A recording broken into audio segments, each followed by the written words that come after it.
عمر بن عاص رضی اللہ تعالیٰ عنہ، یہ آپ سمجھ لیں کہ قریش مکہ مشرکین عرب کے تھنک ٹینکس میں سے تھے.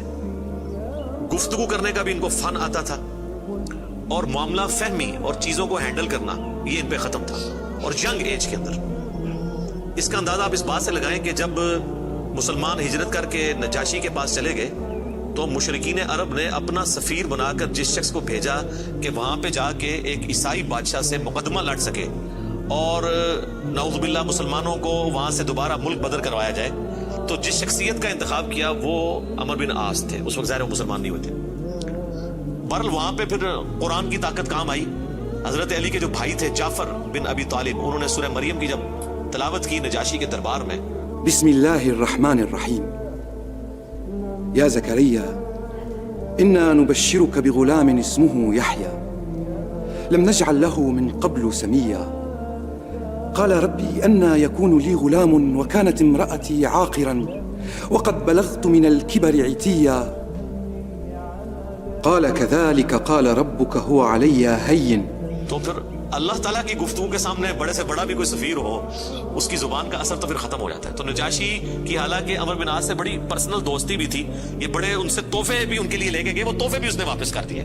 وقد خلقتك من قبل ولم تك شيئا قال رب اجعل لي آية قال آيتك ألا تكلم الناس 3 ليال سويا فخرج على قومه من المحراب فأوحى إليهم أن سبحوا بكرة وعشيا يا يحيى خذ الكتاب بقوة وآتيناه الحكم صبيا وحنانا من لدنا وزكاة وكان تقيا وبرا بوالديه ولم يكن جبارا عصيا وسلام عليه يوم ولد ويوم يموت ويوم يبعث حيا.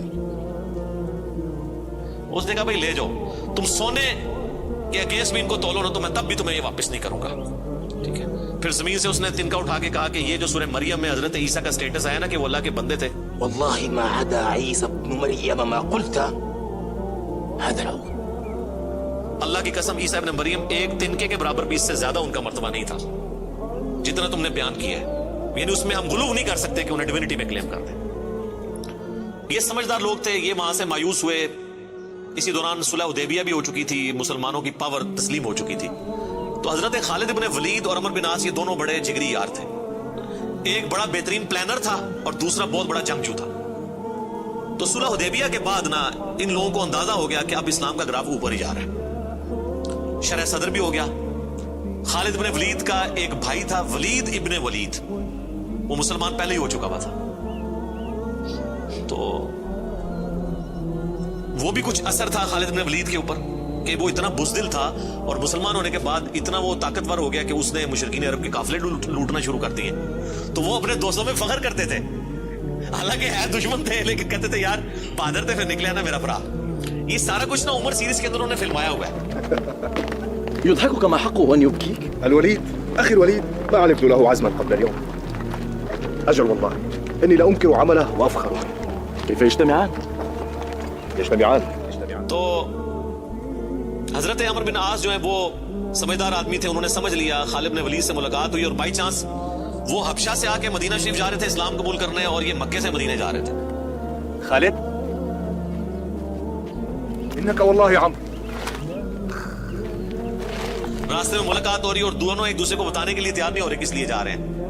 لیکن پھر جب گپ شپ ہوئی تو اندازہ ہوا. تو حضرت خالد نے کہا کہ بھئی مجھے لگتا ہے کہ یہ اللہ کے پیغمبر ہیں، اللہ کی ایک غیبی تائید ہے ان کے ساتھ. أجب أنت، ما أخرجك؟ يا أبا عبد الله والله لقد استقام المنزل وإن الرجل لنبي أذهب إليه فأسلم. وذلك الذي أخدمه.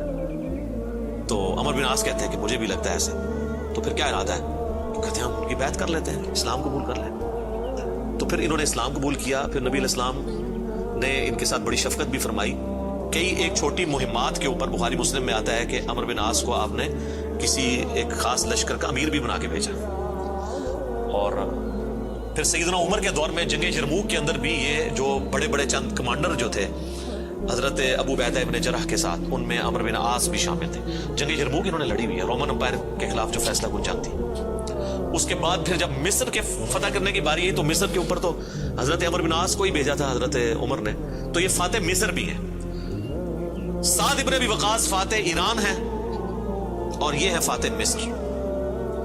اور جنگ یرموک میں بھی ابو عبیدہ ابن جرح کے ساتھ یہ رہے ہیں رضی اللہ عنہ اجمعین وعلیہم السلام اجمعین.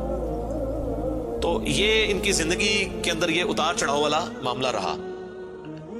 لیکن پھر وقت گزرنے کے ساتھ پھر بعض اوقات انسان کے اوپر ایسے معاملات زندگی میں آ جاتے ہیں.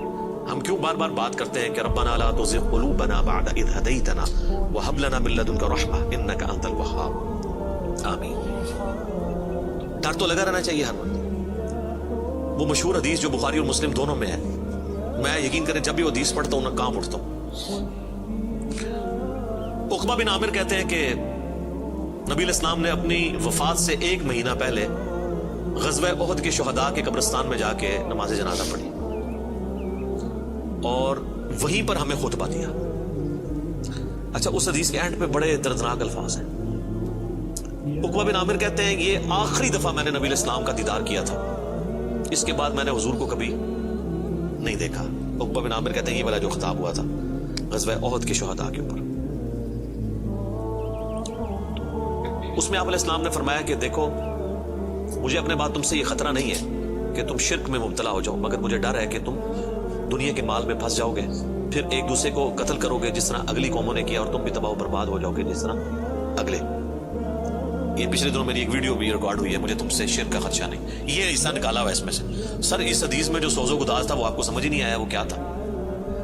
بخاری مسلم کے الفاظ ہیں. عقبہ بن عامر کہتے ہیں رسول اللہ ہم سے یوں گفتگو کر رہے تھے جس طرح آپ مردوں اور زندوں دونوں کو الوداع کہہ رہے ہیں، اور آپ فرمایا کہ میں اس وقت بھی اپنا حوض کوثر سامنے دیکھ رہا ہوں.